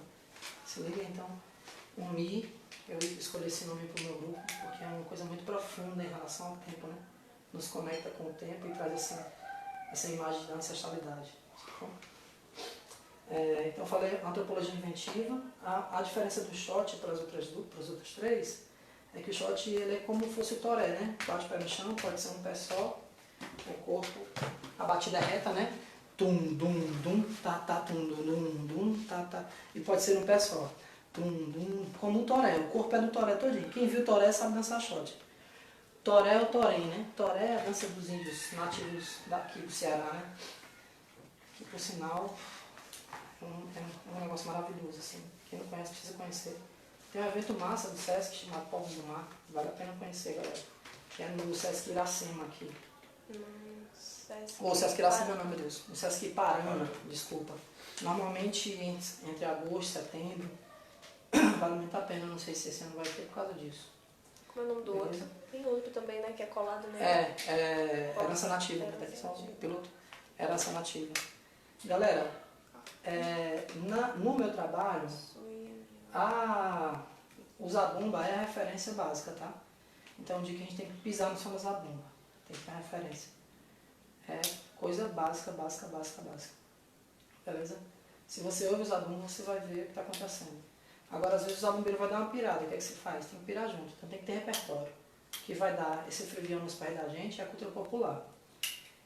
Tem muita gente, hoje em dia, né, trazendo a cultura popular para dentro do forró. Quando eu comecei a fazer isso, lá em 2008, lá 2007, 2008, na fundação da UMI, a primeira coreografia que eu montei para o grupo foi um forró, que nela dançava na época Joelson, Charliane, Neilinha Aurélio, dançava Anderson, aí depois entrou a Imaculada, aí Luísa também dançou ela, quem mais dançou? Tiago Souza, se eu não me engano. Essa foi a primeira galera que dançou essa coreografia, lá em 2008, bem no comecinho lá. Depois dançou Mara, Carlinha, todo mundo passou o nome para dançar, a primeira coreografia que eu montei. E minha intenção era montar esse espetáculo. O espetáculo sai em 2016, ou seja, 8 anos depois. Tem um negócio com 8 aí que é babado, que é o negócio dos caminhos e tal, né? Quem é da comunidade sabe aí o 8, né? O que quer dizer aí. Então, teve essa primeira coreografia que eu montei lá. E eu já trazia esse negócio da cultura popular, do coco, não sei o que e tal. Algumas pessoas diziam que eu estava ficando doido e tal, não sei o que. Hoje está todo mundo fazendo isso. Graças a Deus, eu não estou reclamando não. Eu estou agradecendo. Isso não foi eu que inventei. Foi uma escolha que eu fiz na época que pouca gente fazia. Porque o forró, esse forró que a gente faz hoje, mais ligado à Pé de Serra, não era muito vendável aqui no Ceará. Era vendável em outros lugares. Em São Paulo eu dava aula, tinha uma sala cheia. Eu lembro que eu fui para a Copa Forró várias vezes. E teve um ano que as minhas salas lotaram lá, entendeu? Então, às vezes a gente precisa sair daqui para ser reconhecido, né? Antes eu reclamava muito, mas hoje não. Assim, a UMI virou uma ilha para mim, uma redoma para mim, que eu agradeço muito assim, a oportunidade que eu tive de montar a UMI. E todo mundo que passou por ela sempre contribuiu, né? Alguém falando aí. Rejane. Rejane Salvador? Minha mãe. Tua mãe. A mãe da Lucia. Beleza? Tô aqui vendo com a sua filha, viu? Tia Rejane. Então é isso. O que mais falta falar aqui? A minha família, já falei, né? Lá no comecinho. Então muito do forró que eu danço vem do meu tio Mimi, do corpo do Mimi. Quando eu já dancei marcando um para trás, já dancei marcando um para frente todo canto. Aí, no aniversário, lá na casa do meu padrinho, aniversário do meu padrinho, eu vi o Mimi dançando de novo, eu estava até doente na época, cheio de mancha no corpo, cheio de bolinha no corpo. E eu vi o Mimi dançando. O Mimi é meu tio, um Hamilton, José Hamilton. E ele tem todo um swing, ele dança muito conectado com os alunos. E aí, nesse dia, eu mapeei isso que eu fiz hoje aqui, né? Ele nem sabe o que ele fez por mim. Na verdade, meus tios. Eu tenho um tio que vive no mundo, com o pandeiro debaixo do braço, tocando, enfim, conhece muita coisa do mundo. É o Narriba, né? Narriba é outro contador de história maravilhoso. Então ele inventa muita coisa. É outro cara também que não sabe o que fez por mim. Então os meus tios sempre levaram a vida assim, curtindo muito, né? Agora não, já tô mais coroa. E aí, minha mãe e minhas tias sempre dançaram muito e tal, sempre nesse negócio de festa. E eu escolhi trabalhar com isso. Então para eles o que era brincadeira, para mim é existência, é modo de viver. A dança, na minha condição e de muita gente que eu conheço hoje, não é uma coisa só para se divertir. É uma conexão com a sua espiritualidade. É um modo de existir. É um modo de existir mesmo, galera.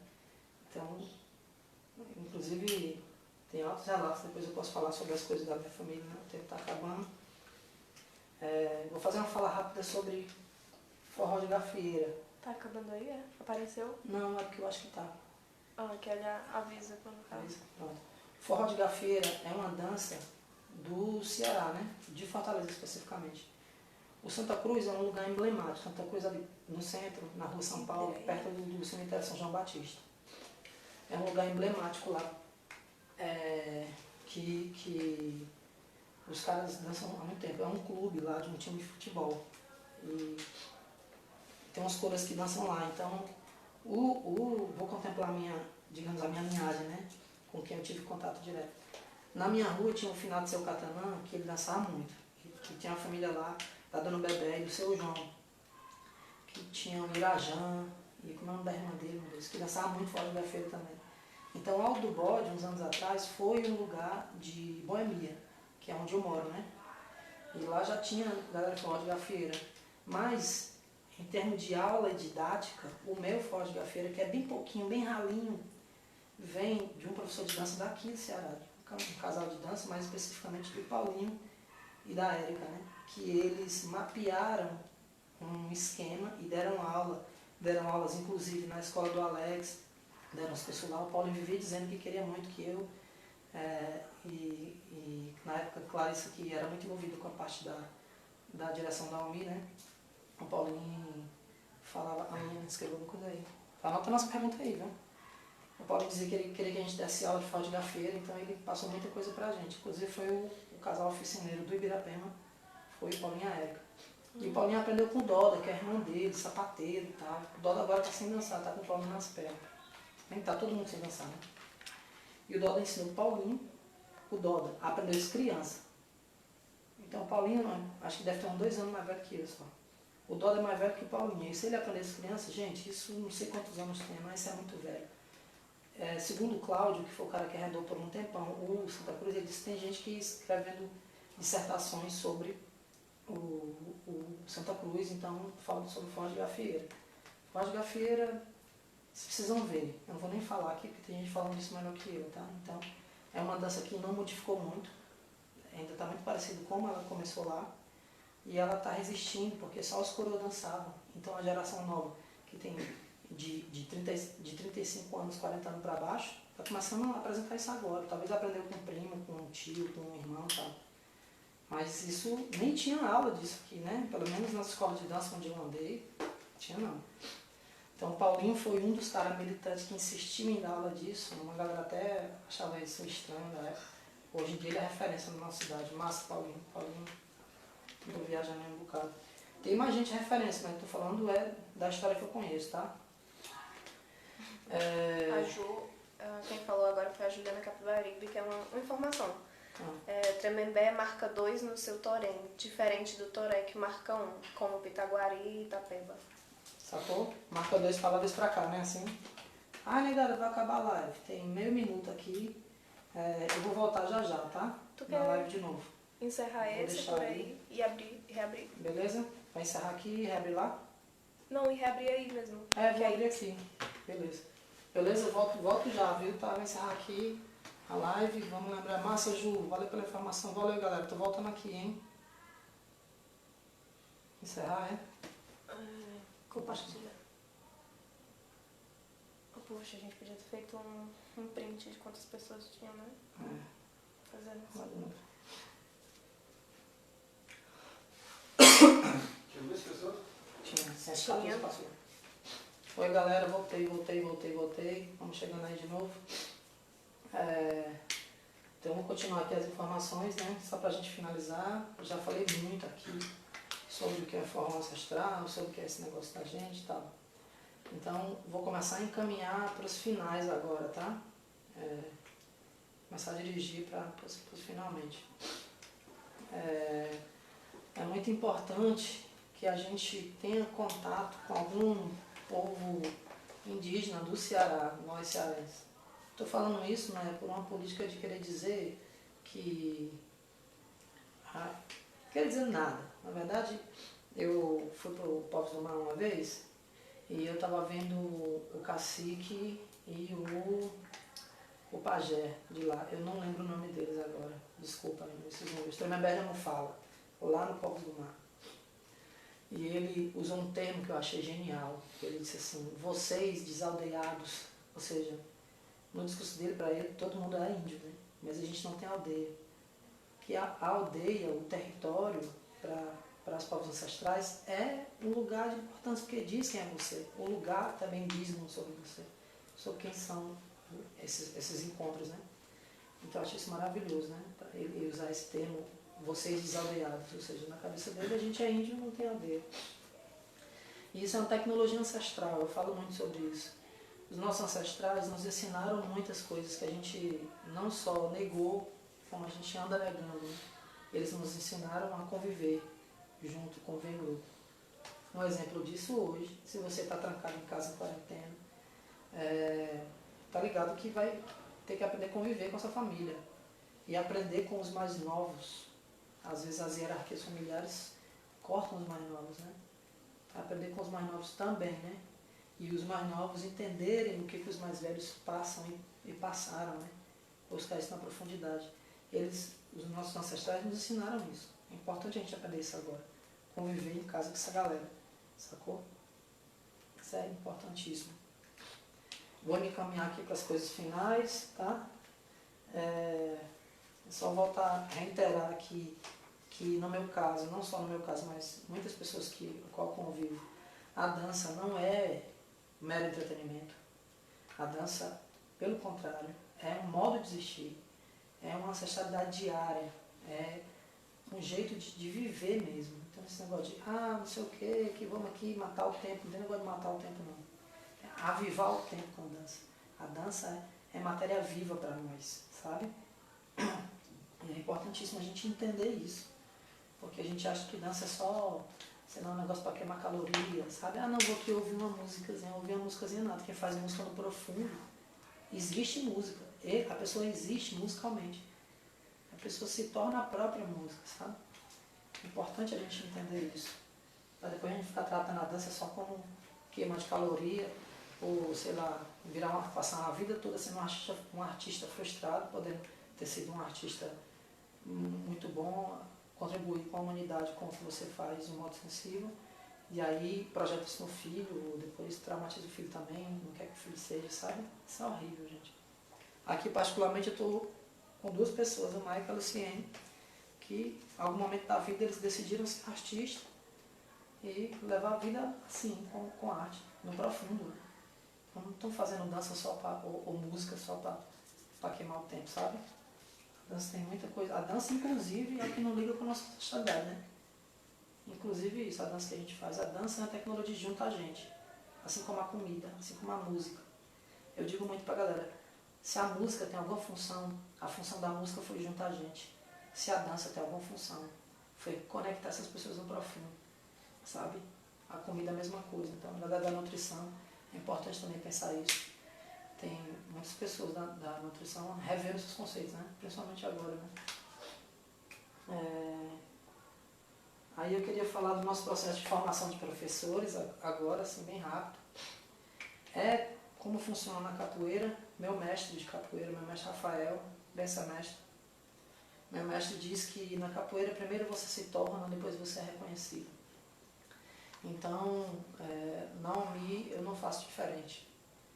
Primeiro você faz as aulas, né?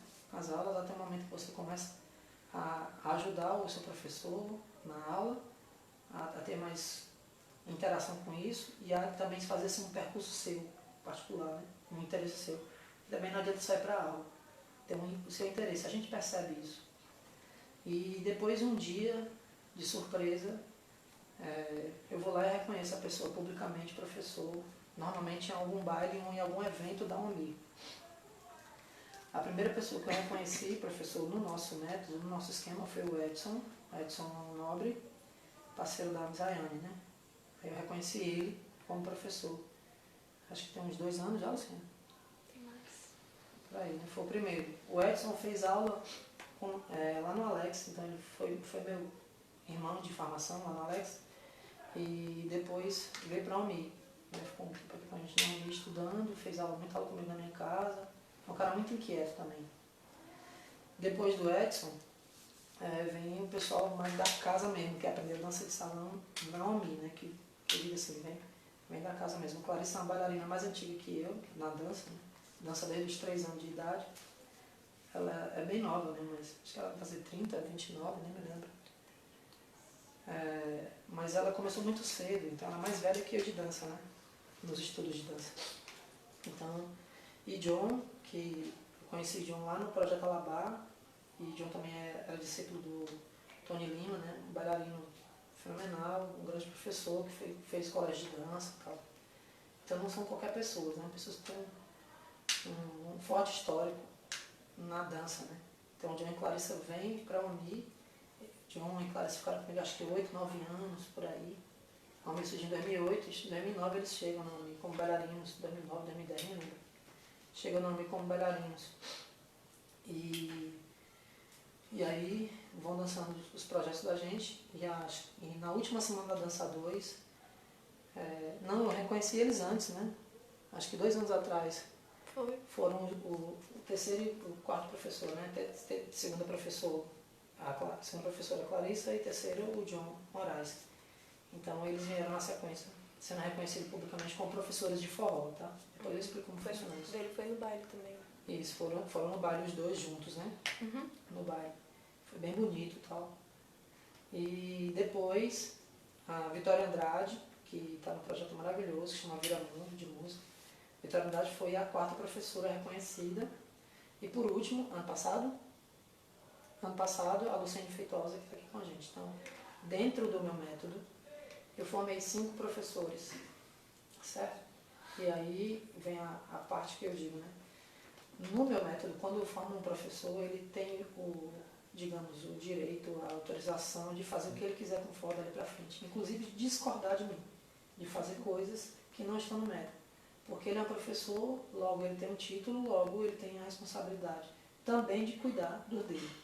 Se em algum momento aquele professor se sentiu abaixo de mim, ele vai se sentir, como é que eu posso dizer,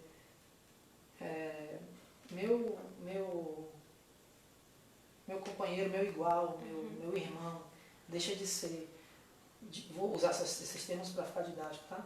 Deixa de ser meu filho para ser meu irmão, sabe? Então o professor ele tem a autonomia de discordar de mim, tem a autonomia de, inclusive, não fazer nada do que eu ensinei. E tem o direito de nunca dar aula se ele quiser, porque professor, no meu método, é uma escolha por você. É um merecimento. Você estudou até merecer. Depois que você mereceu, você se forma e você é reconhecido publicamente.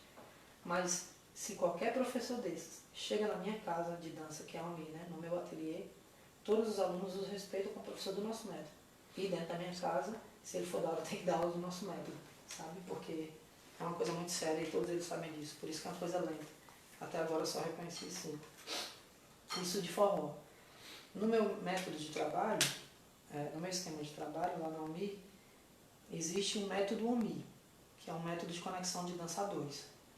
E no método temos os períodos. São 4 períodos de alunado, 4 ciclos de alunado, 4 ciclos formativos e 4 ciclos de formador, que são 12 ao todo. Isso demora anos, enfim, vários anos, depois eu posso explicar isso em outro momento. Quer dizer que no método UMI, quando você chega no 6º ciclo, você se forma bailarino. Então, bailarinos do método só tem Clarissa e John, são os 2 únicos bailarinos. Mas dentro do ateliê, de ritmo específico, você pode ser reconhecido a qualquer momento. Porque o método demanda mais tempo, mas as formações de ritmo específico são mais rápidas, assim, né? Então, de forró tem essa galera aí. Todos eles conhecem as minhas histórias, todos eles tiveram contato com a minha família. Então, eles também conhecem as pessoas protagonistas dessas histórias que eu conto. Por isso que eu chamo de forró ancestral também. Professores formados por mim, tem que ter contato com a minha família, tem que vir no Ceará. Eu tenho alguns alunos amigos, né, vamos dizer assim, lá em São Paulo. Tem o Ícaro, que é mais, hoje em dia, mais chegado, mas tem várias outras pessoas que estudaram comigo muito, tem pessoas que são donas de grupo lá em São Paulo, não sei o quê. E tem um amigos em João Pessoa, amigos em vários lugares, que a gente troca muita informação, né. Aí vi que professora Vitória entrando aí, galera, essa é a Vitória. Viramundo, cantora maravilhosa. Vicky, massa, Vicky, professora de forma no nosso método também. Então a formação da gente funciona assim, como uma espécie de... O discípulo acompanha, o aluno acompanha seu professor até evoluir para discípulo, como o meu mestre Rafael explica, né? Depois que você evolui para discípulo e compreende a coisa no profundo, aí você pode se tornar um professor e depois seu mestre te reconhece professor, né? E aí, enfim, tem esse processo. Atualmente na casa a gente tem trabalhando o John dando aula aos sábados, lá no ateliê da UNI, que fica na rua Joaquim Magalhães 76, ficava, né, que agora está aqui na internet. Mas um dia a gente volta para lá.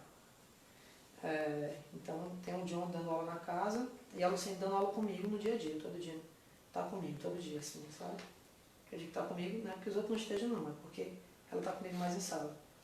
O John e a Clarissa ficaram comigo muitos anos estudando junto. E quando eu falo estudando, eles não estavam lá de boca aberta, recebendo informação não. Tem gente que fica assim. Mas no caso desses professores, eles me contribuíram muito, trazendo informação e perguntas que eu nunca tive na vida, entende? Então, quando eu digo que o aluno evolui para discípulo, é quando ele especializa a sua pergunta, é quando ele especializa a sua dúvida, é quando ele ajuda o professor a evoluir, né? Também, com suas perguntas, com suas dúvidas. Beleza?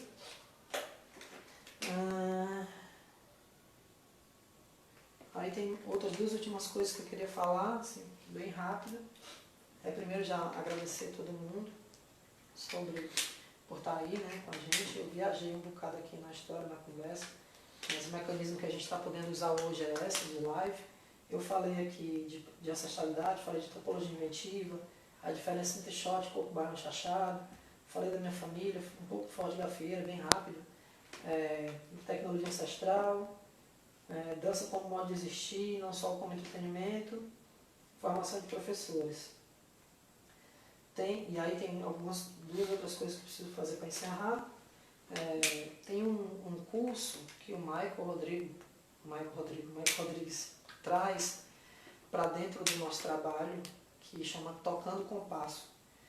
Uma vez eu estava tentando dizer como é que traduzia da música para dança, da dança para música, e a Vitória chamou isso de tradançação, que seria a tradução da música para a dança, para o movimento, que a gente é muito ligado nisso, né? Estudar a música mesmo, não é só ficar dizendo que ouve a música. Eu tenho um problema quando a galera fala assim, dançar com a alma. Dançar com a alma só se a alma estiver no corpo, se ela não tiver, deixa a alma ir para outro canto, para não falar um palavrão, ou então tá olhando para o corpo. Porque se não vai dançar com a alma, fechar os olhos e sair doido por aí, a sua sensibilidade é só sua. Será que o outro está sentindo isso no profundo também? Minha questão é essa. E o que é que nos une? Nos une a música. A música nos ajuda a nos unir. E então no nosso trabalho o Mike chega com essa contribuição direta. A gente teve vários professores passando, né? Assim, na UMI. O Leno Farias, que é historiador, Algan, passou na UMI. Bruno passou na UMI. Teve muita gente que passou, né, de música. O Tiago Almeida já foi lá tocar nos eventos, nas coisas da gente. Muita gente. E o Michael vem para ter formação de bailarino. E aí ele começa a entender isso do nosso método e traz isso como um curso. Ele chama. Ele entende isso do nosso método e desenvolve um curso especificamente para nos ajudar nesse método, nessa construção de corpo, né? Nesse entendimento do que é dança, corpo e música corporal, essas coisas. Mike, por favor. Eu estou falando do trabalho dele, mas ele está bem aqui do lado. Dá umas pinceladas do que é o compasso. E aí, gente, boa noite. Como ele já colocou, essa oficina, como o que a gente viu o que a gente vê de dança na UNI, como o que a gente tem em comum, muitas coisas que a gente conversa e troca uma ideia, é que a gente vai primeiro pelo contato. E isso eu sempre coloco tanto nessa oficina quanto nas minhas aulas de bateria, nas aulas de música, tudo que eu me coloco para dialogar, que primeiro a gente vai pela sensação e depois a gente fala o que é, depois a gente vai para a ciência, né? E eu vejo isso porque muitas vezes a gente dá informação primeiro do que é a coisa antes de ensinar, e eu acho que isso afasta. Isso tenta... a pessoa fica pensando muito na teoria do que é aquilo, aí fica pensando muito na teoria, aí na hora de fazer fica pensando no teórico, fica aquele gif da Nazaré assim com os númerozinhos. Você fica nisso, em vez de fazer primeiro, aí depois explicar o que é.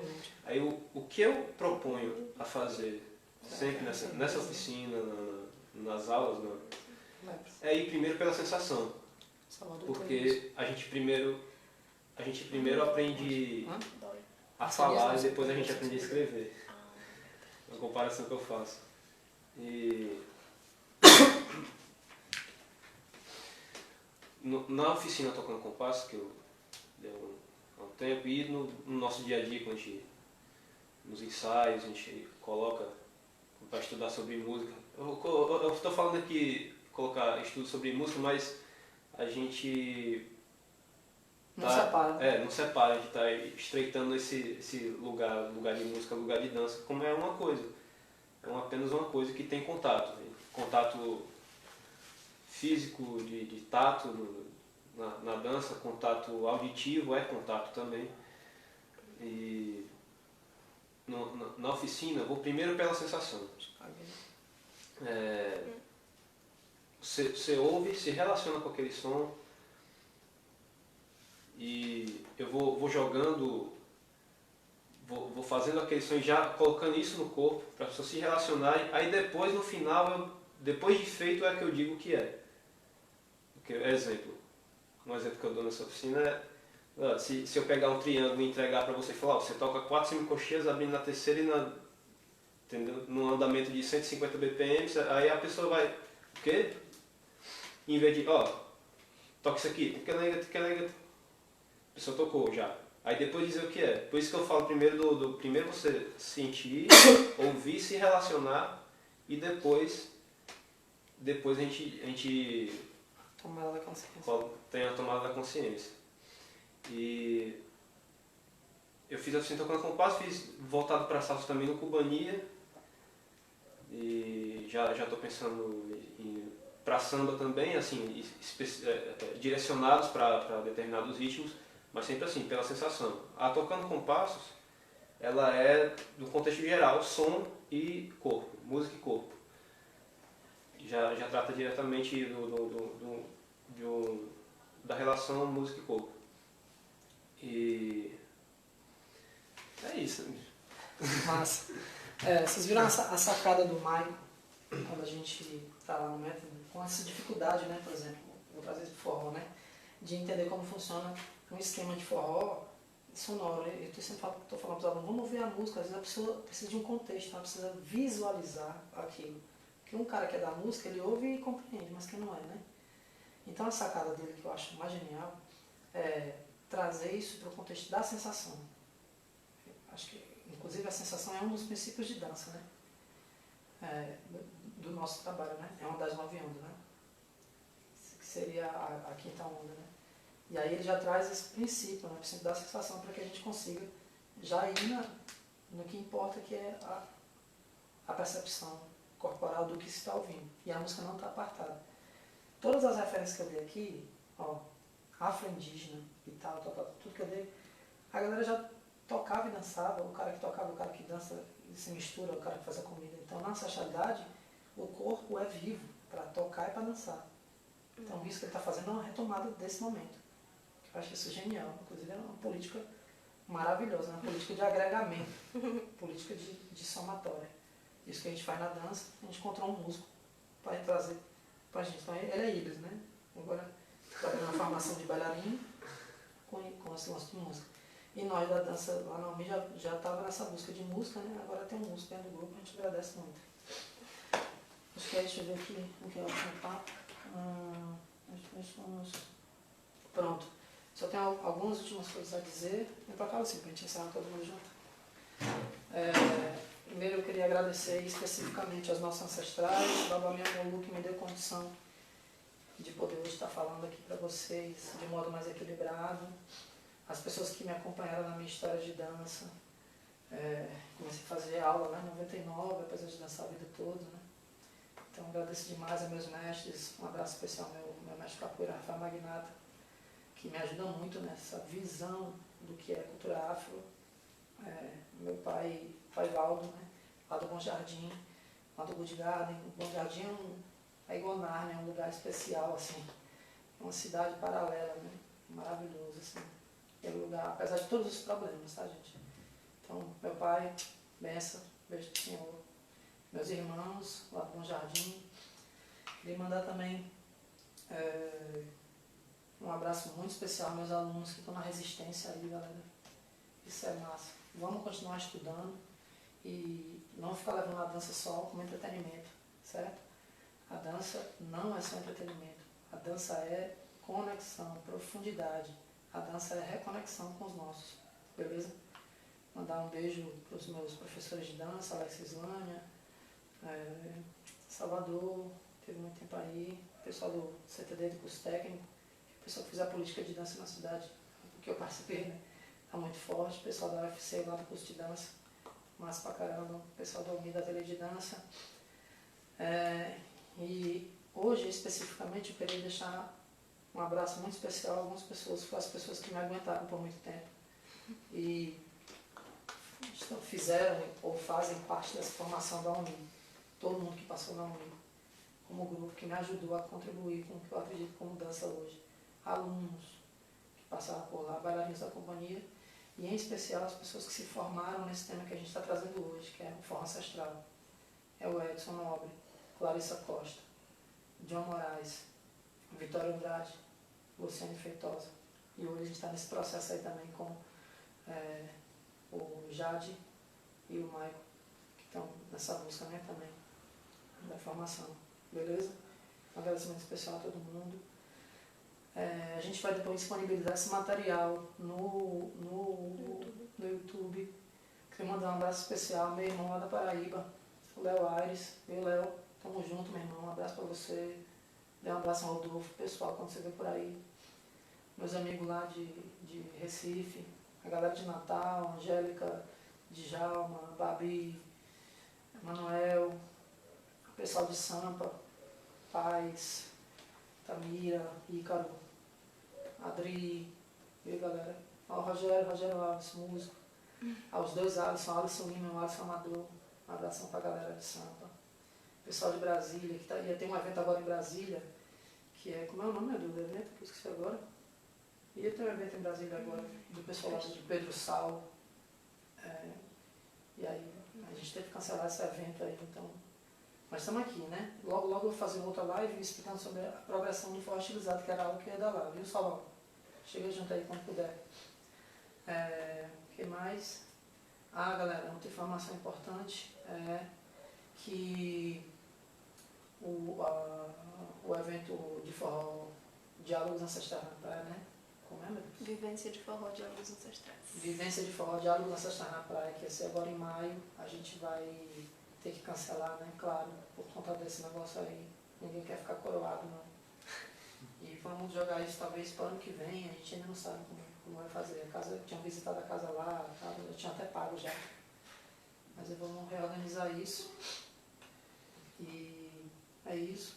Vou mandar um abraço especial para meu pai, minha mãe e para você. Qualquer coisa me gritem. Esse é o Instagram da UMI. A gente está sempre por aqui. E se esse negócio continuar aí, eu não sei o que vai acontecer com a gente. Então vamos olhar para os nossos ancestrais, que eles têm muito a ensinar. Eles passaram por várias epidemias também e solucionaram, tanto que a gente está vivo hoje. Né? Teve um monte de epidemia no passado aí. A gente, inclusive, quem é de santo sabe, né? Meu pai é o Molu, que é o dono das pestes aí, pode ensinar muita coisa pra gente. Beleza? Qualquer coisa me gritem. Vamos fazer muito mungango. Depois eu vou ver se eu consigo liberar os espetáculos da UMI no YouTube. Procura a gente nas nossas redes sociais. Tem um canal da UMI, chama UMI Cia de Dança. Tem uma página no Facebook que chama UMI Ateliê de Dança. No Instagram é Cia de Dança, UMI Cia de Dança, OMI, tá? Tem um grupo no Facebook que chama Omi Ateliê de Dança. Um grupo e tem uma página. A página Omi Ateliê de Dança e o grupo Omi Ateliê de Dança. Tem outro grupo e lá nesse grupo tinha só meus alunos, mas agora com esse negócio vai estar liberado para todo mundo, tá? Também tem outro grupo que chama Renordestinização do Forró no Facebook. Beleza? Então procura lá também, que a gente vai aceitar vocês lá.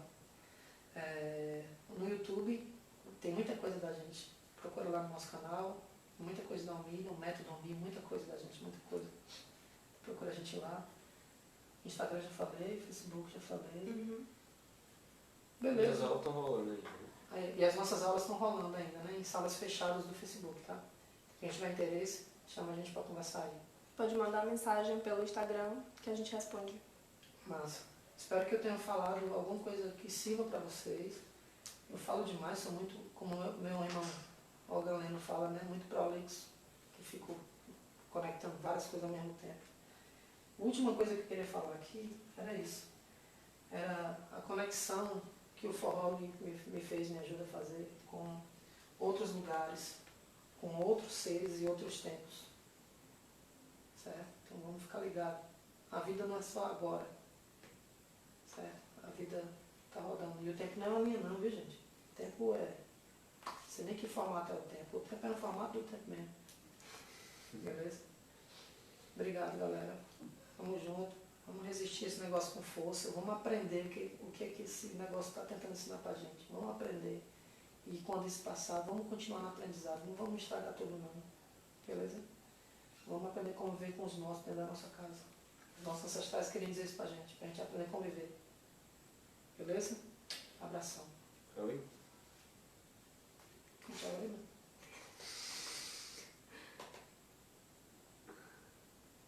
Aqui agora? Tem certeza? Tem. Compartilhar.